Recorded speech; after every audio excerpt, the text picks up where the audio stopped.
Switch mobility ഉണ്ടാക്കിയിട്ടുള്ള ഇന്ത്യയിലെ രണ്ടാമത്തെ സംസ്ഥാനത്തിന് കിട്ടുന്ന, എന്നാൽ ഇന്ത്യയിൽ ആദ്യമായിട്ട് ഓപ്പൺ റൂഫായിട്ട് സ്വിച്ച് മൊബിലിറ്റി ഉണ്ടാക്കിയ 2 ഡബിൾ ഡെക്കർ ഇവിടെ എത്തിയിട്ടുണ്ട്.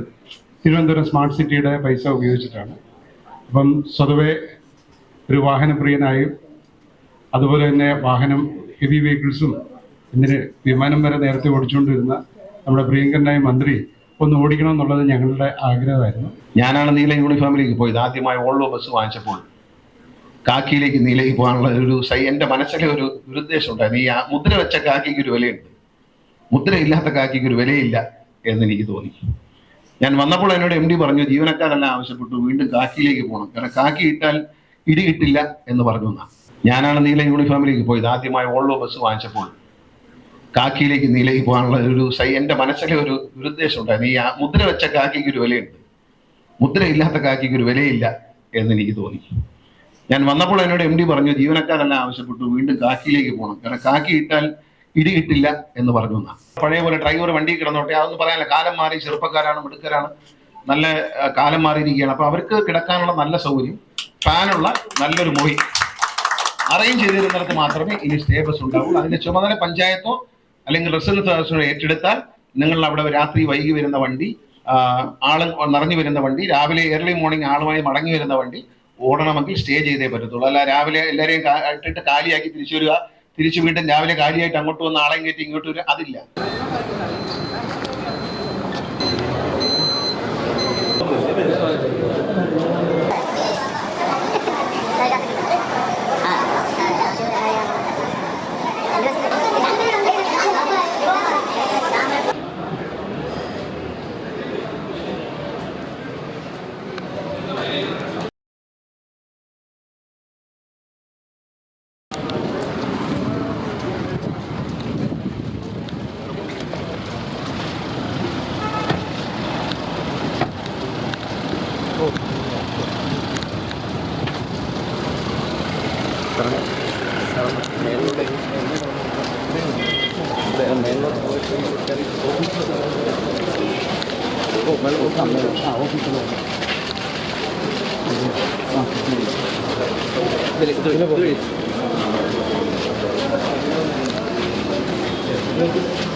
ഇന്ന് ബഹുമാനപ്പെട്ട മന്ത്രി ഇവിടെ വന്നത് തികച്ചും ഒരു അനൗദ്യോഗികമായിട്ടുള്ളൊരു പരിപാടി. പുതിയ ഡബിൾ ഡെക്കർ വന്നു, സ്വിച്ച് മൊബിലിറ്റി ഉണ്ടാക്കിയിട്ടുള്ള ഇന്ത്യയിലെ രണ്ടാമത്തെ സംസ്ഥാനത്തിന് കിട്ടുന്ന, എന്നാൽ ഇന്ത്യയിൽ ആദ്യമായിട്ട് ഓപ്പൺ റൂഫായിട്ട് സ്വിച്ച് മൊബിലിറ്റി ഉണ്ടാക്കിയ 2 ഡബിൾ ഡെക്കർ ഇവിടെ എത്തിയിട്ടുണ്ട്. തിരുവനന്തപുരം സ്മാർട്ട് സിറ്റിയുടെ പൈസ ഉപയോഗിച്ചിട്ടാണ്. അപ്പം സ്വതവേ ഒരു വാഹനപ്രിയനായും അതുപോലെ തന്നെ വാഹനം ഹെവി വെഹിക്കിൾസും ഇതിന് വിമാനം വരെ നേരത്തെ ഓടിച്ചുകൊണ്ടിരുന്ന നമ്മുടെ പ്രിയങ്കരനായ മന്ത്രി ഒന്ന് ഓടിക്കണം എന്നുള്ളത് ഞങ്ങളുടെ ആഗ്രഹമായിരുന്നു. ഇതിൻ്റെ ഔപചാരികമായിട്ടുള്ള ഉദ്ഘാടനമൊക്കെ പിന്നീട് നടക്കും. അത് സ്മാർട്ട് സിറ്റിയുമായിട്ട് ബന്ധപ്പെട്ട് അത് വിപുലമായിട്ട് നടക്കും. അപ്പോൾ അദ്ദേഹം ഒന്ന് ഓടിച്ചു നോക്കണമെന്നൊരു ആഗ്രഹം പറഞ്ഞപ്പോൾ ഞങ്ങൾ 2 കാര്യങ്ങൾ അതിനിടയിൽ ചെയ്തു. 2 കാര്യങ്ങളൂടെ അതിനകത്ത് ലിങ്ക് ചെയ്തു. അതുകൊണ്ടാണ് ഇങ്ങനെ ഒരു പബ്ലിക് ഫംഗ്ഷൻ. അല്ലെങ്കിൽ അദ്ദേഹം ഇവിടെ വന്നതിന് ശേഷം ഇതൊന്ന് ഓടിച്ചു നോക്കിയിട്ട് പോകുമായിരുന്നു. ഞങ്ങളുടെ ന്യൂസ് ലെറ്ററായിട്ടുള്ള aanavandi.com-ന്റെ 2ാമത്തെ എഡിഷൻ അത് പുറത്ത് വരുന്നുണ്ട്. അതുപോലെ തന്നെ അദ്ദേഹം ഇന്നലെ പറയുകയും ചെയ്തു, KSRTC ജീവനക്കാരെ കാക്കി യൂണിഫോം മാറ്റിയിട്ടുണ്ടെങ്കിലും പൊതുവികാരം എന്ന് പറയുന്നത് കാക്കി യൂണിഫോം വേണമെന്നുള്ളതാണ്. അത് കുറച്ചുകൂടെ പരിഷ്കരിച്ച് നമ്മളിപ്പം KSRTCയുടെ ലോഗോയും ബാക്കിയുള്ള കാര്യങ്ങളൊക്കെ വെച്ച് അത് വിതരണത്തിന് തയ്യാറാക്കിയിട്ടുണ്ട്. എനിക്ക് തോന്നുന്നൊരു 10 വർഷത്തിന് ശേഷമാണ് യൂണിഫോം വിതരണം ചെയ്യുന്നതെന്ന് തോന്നുന്നു. അപ്പോൾ അതും കൂടെ അദ്ദേഹത്തിനെ കൊണ്ട് ഇനോഗ്രേറ്റ് ചെയ്യിക്കണം എന്ന് KSRTCയുടെ ജീവനക്കാർ എൻ്റെ അടുത്ത് പറഞ്ഞു. ഇനിയും വേറൊരു അതിനുവേണ്ടി ഒരു ചടങ്ങ് ചീഫ് ഓഫീസിൽ വെക്കേണ്ട, അവിടെ ഈ ഓഫീസ് തുടങ്ങിയിട്ടുള്ള വേറെ പല കാര്യങ്ങളുണ്ട്, അത് കുറച്ചുകൂടെ പോകേണ്ടതുണ്ട്. അതുവരെ ഇത് ഡിലേ ചെയ്യിപ്പിക്കാൻ പറ്റത്തില്ല. അങ്ങനെ 2 ചടങ്ങ് മാത്രമാണ് അതും KSRTCയുടെ പ്രിയങ്കരായിട്ടുള്ള നമ്മുടെ സഹപ്രവർത്തകരുടെ മുന്നിൽ വെച്ച് നടത്താനുള്ളൊരു സുവർണ അവസരമായിട്ട് ഞാൻ കണക്കാക്കി അദ്ദേഹത്തിൻ്റെ അടുത്ത് പറയുകയും അദ്ദേഹം അത് സമ്മതിക്കുകയും ചെയ്തു. നമ്മുടെ പ്രിയങ്കരനായ മന്ത്രിയെ, നമ്മുടെ വകുപ്പിൻ്റെ തലവനെ, നിങ്ങളുടെ ഓരോരുത്തരുടെയും പേരിൽ ഞാൻ ഈ യോഗത്തിലേക്ക് സ്വാഗതം ചെയ്യാം. നമ്മളിന്നൊരു aanavandi.com എന്നൊരു ബുക്ക്, ഒരു മാഗസീൻ ഇറക്കുന്നു. KSRTC സ്നേഹിക്കുന്ന, KSRTCയെ വെള്ളാന എന്ന് വിളിച്ചിരുന്നെങ്കിലും ഇപ്പോൾ ആനവണ്ടി എന്ന് വിളിക്കുന്ന KSRTC, സ്നേഹത്തോടെ ആനവണ്ടി എന്ന് വിളിക്കുന്ന KSRTC സ്നേഹിക്കുന്നവർക്ക് മുമ്പിലേക്ക് ഒരു മാഗസീനുമായി വരികയാണ് KSRTC. തീർച്ചയായിട്ടും ജീവനക്കാരുടെ ലേഖനങ്ങൾ, അവരുടെ കവിതകൾ, ഇന്നലെ ഞാൻ ഓഫീസിലിരിക്കുമ്പോൾ തന്നെ നമ്മുടെ ജീവനക്കാർ എഴുതിയ കുറേ പുസ്തകങ്ങൾ, കവിതകളും ചെറുകഥകളുമായിട്ടുള്ള പുസ്തകങ്ങൾ സമാഹരിച്ച് ഒരു വായനശാല കൂട്ടായ്മ എനിക്ക് നൽകി. വളരെ നല്ല പുസ്തകം, 2 പുസ്തകങ്ങൾ ചെറുതായി ഒന്ന് മറിച്ച് നോക്കിയപ്പോൾ നമ്മൾ ഇമ്പ്രസീവാണ് സംഭവം. അപ്പോൾ അത്തരത്തിലുള്ള ഒരുപാട് എഴുത്തുകാർ, പല വാസനയുള്ള ഒരു KSRTC ഉണ്ട്. ഞാനൊരു കലാകാരൻ കൂടി ആയതുകൊണ്ട് ഇപ്പോഴത്തെ ഒരു സാമ്പത്തിക സ്ഥിതി അല്ലായിരുന്നെങ്കിൽ ഞാൻ KSRTCക്ക് ഒരു കലാകാരന്മാരുടെ കലാകാരികളുടെ ഒരു ട്രൂപ്പ് തന്നെ ഉണ്ടാക്കിയത് എൻ്റെ ഒരു പഴയ സ്വപ്നമായിരുന്നു. കാരണം KSRTCയിൽ പണ്ട് നല്ല നാടക നടന്മാരുണ്ടായിരുന്നു. പലരും സിനിമയിലും വളരെ പ്രശസ്തരായി മാറി, സംവിധായകരായി, നടന്മാരായി. അതുപോലെ നല്ല മിമിക്രി ചെയ്യുന്ന ചെറുപ്പക്കാരുണ്ട്, പാട്ട് നന്നായി പാടുന്നുണ്ട്. തമിഴ്നാട് ട്രാൻസ്പോർട്ട് കോർപ്പറേഷൻ്റെ പണ്ട് ഒരു ഗാനമേള ട്രൂപ്പ് ഉണ്ടായിരുന്നു. അപ്പം അങ്ങനെയൊക്കെ ചെയ്യാൻ പറ്റുന്ന ഒരു സാഹചര്യം ഇപ്പോൾ അല്ല KSRTCയിൽ. പക്ഷെ സാഹചര്യം മാറിയാൽ നമ്മൾ അതിനെപ്പറ്റി ആലോചിക്കും. കാരണം ഒരുപാട് കലാപ്രതിഭകൾ, സാഹിത്യ രംഗത്ത് മികച്ച സംഭാവന നൽകുന്ന എഴുത്തുകാരും ഒക്കെ KSRTCയിലുണ്ട്. അപ്പോൾ അവരെയൊക്കെ നമ്മൾ പ്രോത്സാഹിപ്പിക്കേണ്ടതുണ്ട്. അത് പലപ്പോഴും ഇതൊക്കെ നിന്ന് പോകുന്നതെന്ന് വെച്ചാൽ അതിൻ്റെ പ്രവർത്തനത്തിന് പോകുമ്പോൾ പിന്നെ ബസ്സിൽ പോകത്തില്ല എന്നുള്ളൊരു നില വരും. അങ്ങനെയാണത് പല കാലങ്ങളിൽ അങ്ങനെ ക്ഷയിച്ച് പോയത്. നമ്മളൊരു ജോലിയോടൊപ്പം ഒരു നല്ല പ്രവർത്തനം, അതാണ് ഇങ്ങനെ ഒരു മാഗസീൻ വരുമ്പോൾ അതിൽ കഥകൾ എഴുതാം, കവിതകൾ എഴുതാം, ലേഖനങ്ങൾ എഴുതാം.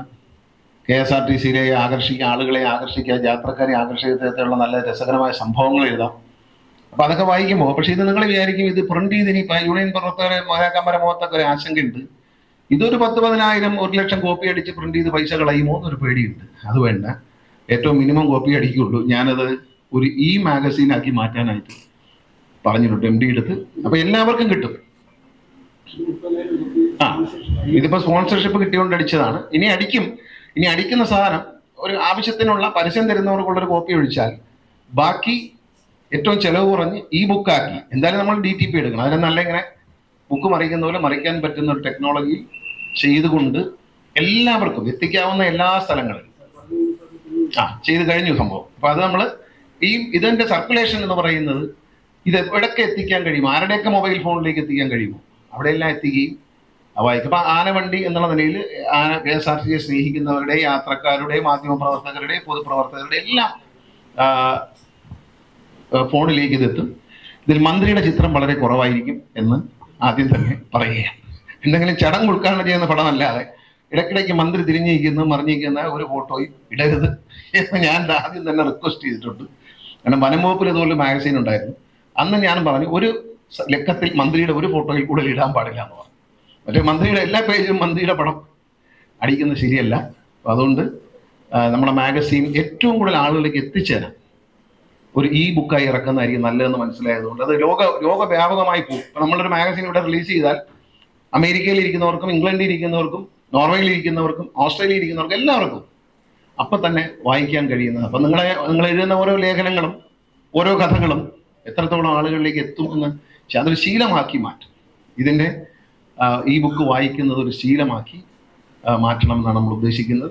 അതുപോലെ യൂണിഫോമാണ് ദീർഘിപ്പിക്കുന്നില്ല. യൂണിഫോം ഞാനാണ് നീല യൂണിഫോമിലേക്ക് പോയത്. ആദ്യമായി ഓൾവോ ബസ് വാങ്ങിച്ചപ്പോൾ കാക്കിയിലേക്ക് നീലയ്ക്ക് പോകാനുള്ള എൻ്റെ മനസ്സിലെ ഒരു ദുരുദ്ദേശം ഉണ്ടായിരുന്നു. മുദ്ര വെച്ച കാക്കിക്ക് ഒരു വിലയുണ്ട്, മുദ്രയില്ലാത്ത കാക്കിക്ക് ഒരു വിലയില്ല എന്നെനിക്ക് തോന്നി. ഞാൻ വന്നപ്പോൾ എന്നോട് MD പറഞ്ഞു, ജീവനക്കാരെല്ലാം ആവശ്യപ്പെട്ടു വീണ്ടും കാക്കിയിലേക്ക് പോകണം, കാരണം കാക്കി ഇട്ടാൽ ഇടി കിട്ടില്ല എന്ന് പറഞ്ഞു. അതായത് റോഡിലൊക്കെ ചില ഇടികളൊക്കെ നടക്കുന്നുണ്ട്. അപ്പൊ ഈ നീലയൊക്കെ ഇടുമ്പോഴത്തേക്ക് ഒരു കാക്കി ഇട്ടാൽ ഇടിക്കാനൊരു പേടി ഉള്ളത് കൊണ്ടാണോ കാക്കി സെലക്ട് ചെയ്തല്ലേ? ആണോ? അതുകൊണ്ടാണ്. എന്നാൽ പിന്നെ മുദ്രയുള്ളൊരു കാക്കി കൊടുക്കുന്നതാണ് നല്ലതെന്ന് എനിക്ക് തോന്നുന്നു. അതിന് KSRTCയുടെ എംബ്ലോക്ക് ഉണ്ട് ഇപ്പോൾ. അപ്പൊ എംബ്ലോക്ക് ഉള്ളതുകൊണ്ടറിയാം. മറ്റേത് മുദ്ര ഇല്ലാത്ത കാക്കിക്ക് വേറെ കുഴപ്പമുണ്ട്. അത് കോർപ്പറേഷനിലെ ക്ലീനിങ് സ്റ്റാഫിനും അതാണ് നമ്മൾ കൊടുക്കുന്നത്, ലോകവ്യാപകമായി കൊടുക്കുന്നത്. അപ്പൊ അത് ഒഴിവാക്കാനാണ് ഞാൻ അന്നങ്ങനെ ചെയ്തത്. ഇപ്പൊ ലോഗോയൊക്കെ വെച്ചു ഒരു നെയിം പ്ലേറ്റ് കൂടി വെക്കണമെന്ന് MDയോട് ഞാൻ ആവശ്യപ്പെട്ടു. ആരാണ് കണ്ടക്ടർ, ആരാണ് ഡ്രൈവർ? എന്നെ ചീത്ത വിളിച്ച ഡ്രൈവറെ, കണ്ടക്ടറെ തിരിച്ചറിയാൻ എനിക്ക് എന്തെങ്കിലും ഒരു മാർഗം വേണ്ടി.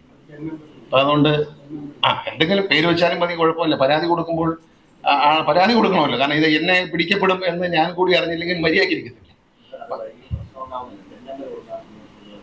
ലേഡീസ് ഒക്കെ ഉള്ളതുകൊണ്ട് പെൻ നമ്പർ ഇടും, അല്ലെ പേരൊക്കെ വിളിച്ചറിയും. അതുകൊണ്ട് സ്ത്രീകളുള്ളത് കൊണ്ട് നമുക്ക് പെൻ നമ്പർ കൊടുത്താലും മതി. ആ പെൻ നമ്പർ വെച്ചിട്ട് ആൾക്കാർക്ക് പരാതി തരാം എന്നുള്ളതാണ്. പിന്നെ ഒരു നെയിം പ്ലേറ്റ് വേണം. അത് പേര് വെച്ച് കൊടുത്താൽ പ്രത്യേകിച്ച് സ്ത്രീകളൊക്കെ ഉള്ളപ്പോൾ അവരെ പേര് വിളിക്കുകയും കമന്റ് അടിക്കുകയും ഒക്കെ ചെയ്യും. കാരണം അത് വേണ്ട. അതുകൊണ്ട് പെൻ നമ്പർ വെച്ചാൽ മതി. പക്ഷെ അത് വേണം. കാരണം കസ്റ്റമർ എന്ന് പറയുന്ന ഇതിലെ ദൈവം ആരാണെന്ന് ചോദിച്ചാൽ, നമ്മൾ ഇതിന്റെ മുതലാളി ആരാണെന്ന് ചോദിച്ചാൽ ഇതിൽ ടിക്കറ്റ് എടുത്ത് കയറുന്ന. ഞാൻ ഇന്നലെ മാധ്യമ സുഹൃത്തുക്കളോട് പറഞ്ഞു, യൂണിയനുകാരുമായിട്ട് സംസാരിച്ചപ്പോൾ ഞാൻ പറഞ്ഞു ചെലവ് കുറയ്ക്കും. അതിന്റെ ഭാഗമായി ഇന്നലെ തന്നെ ഞാൻ പേരൂർക്കട ഡിപ്പോയുമായി ബന്ധപ്പെട്ട സർവീസുകളെല്ലാം പരിശോധിച്ചു. യാതൊരു വിധത്തിൽ 5 രൂപ 6 രൂപ പോലും ഇല്ലാത്ത വണ്ടികൾ വെറുതെ ഓടുകയാണ്. അതെല്ലാം ഇന്നലെ രാത്രി തന്നെ നിർദ്ദേശം കൊടുത്തിട്ടുണ്ട്. വൈകിട്ട് ഞങ്ങൾ 8 മണിക്കാണ് പിരിഞ്ഞതെല്ലാം കഴിഞ്ഞിട്ട്. അത് തിങ്കളാഴ്ചയോടുകൂടി അത് ഫൈനലൈസ് ചെയ്ത് കാണിക്കും. അതെല്ലാം ചൊവ്വാഴ്ചയോടെ ഒന്നും കട്ട് ചെയ്ത് ജനങ്ങളെ ബുദ്ധിമുട്ടിക്കില്ല. പക്ഷേ അതിന് ഓൾട്ടറേഷൻ ഉണ്ടാവും, ഷിഫ്റ്റിങ്ങുകൾ ഉണ്ടാവും. ദൂരയാത്രകൾ പോകുന്നതെല്ലാം പത്തനംതിട്ട എന്നൊക്കെ ഈ ഡീലക്സ് ബസ് പോകുന്നുണ്ട്, ആരുമില്ല. അത് സൂപ്പർ ഫാസ്റ്റ് ആക്കിയ ആളെ കിട്ടും. ഞാനിപ്പോൾ മിനിസ്റ്ററോട് പറഞ്ഞു, അവരൊരു പരാതി വരരുതല്ലോ. ആ MLA-മാരെ ജനപ്രതിനിധികളെയും നാട്ടുകാരെയും ബുദ്ധിമുട്ടിക്കാത്ത രീതിയിലുള്ള പരിഷ്കാരം എന്ന് ഞാൻ പറഞ്ഞു. ഇന്നലെ തന്നെ ഒരു റഫായിട്ട് കണക്ക് പേരൂർക്കട ഡിപ്പോയിൽ നിന്ന് മാത്രം കണക്കെടുത്തപ്പോൾ ഏതാണ്ട് ഒരു 300-400 കിലോമീറ്റർ നമുക്ക് ലാഭിക്കാൻ കഴിയുന്ന തരത്തിലുള്ളൊരു അത് പ്രദീപ് പ്രിന്റ് എക്സിക്യൂട്ടീവ് ഡയറക്ടർ ഞാൻ KS-കാരോടും പറയുന്നു, തിങ്കളാഴ്ച രാവിലെ വീണ്ടും അടുത്ത വികാസ് ഭവൻ, സിറ്റി, പിന്നെ പാപ്പനംകുട, ഇത് 3 കൂടി ഒരു സിറ്റിംഗ് ഉണ്ട്. ആ സിറ്റിംഗ് തിങ്കളാഴ്ചയും ബുധനാഴ്ചയായിട്ട് നടക്കും.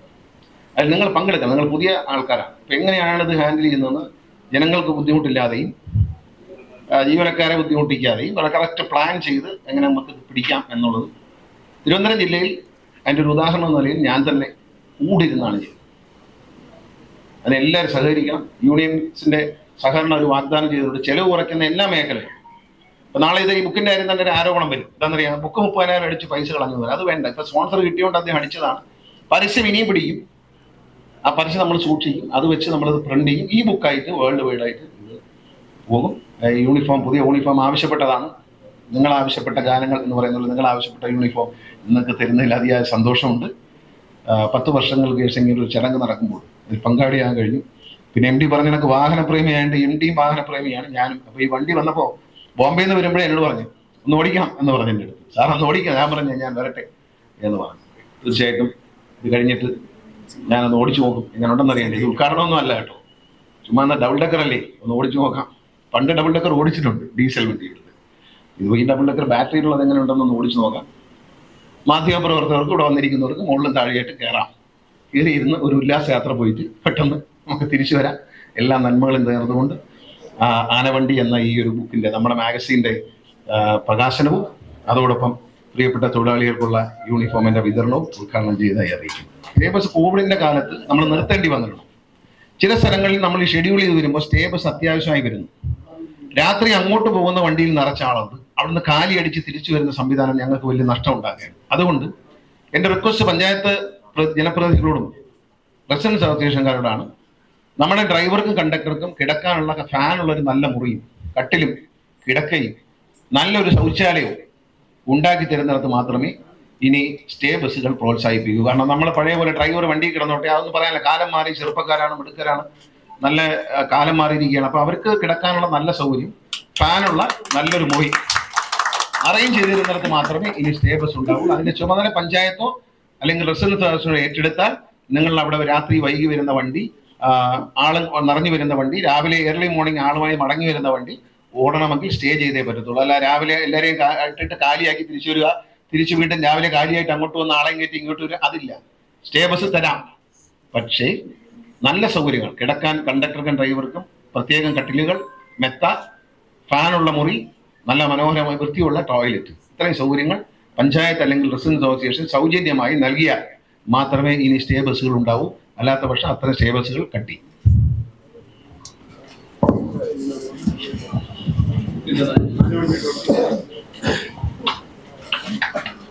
യൂണിഫോം വിതരണത്തിനായിട്ടുള്ള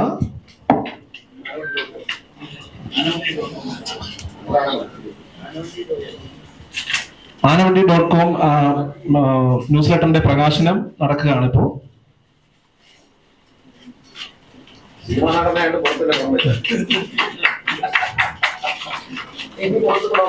തുടർന്ന് ജീവനക്കാർക്കുള്ള യൂണിഫോം വിതരണമാണ്. അതിൽ ഈ പേര് വിളിക്കുന്നവർ മുന്നോട്ട് വരേണ്ടതാണ്. ഇപ്പോൾ Kaviraj driver, conductor Manoj Kumar SP,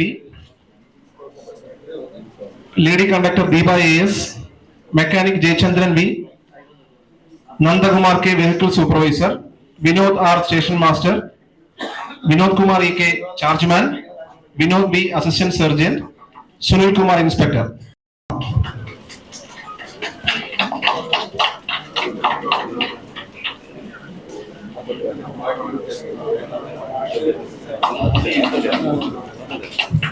The Conductor.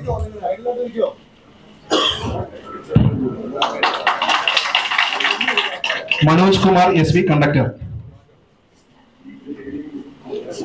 തുടർന്ന് ലേഡി കണ്ടക്ടർ ആയിരിക്കുന്ന Deepa AS.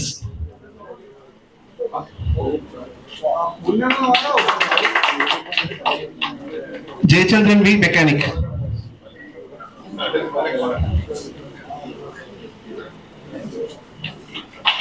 Deepa AS, lady conductor. Then mechanic Jayachandran V.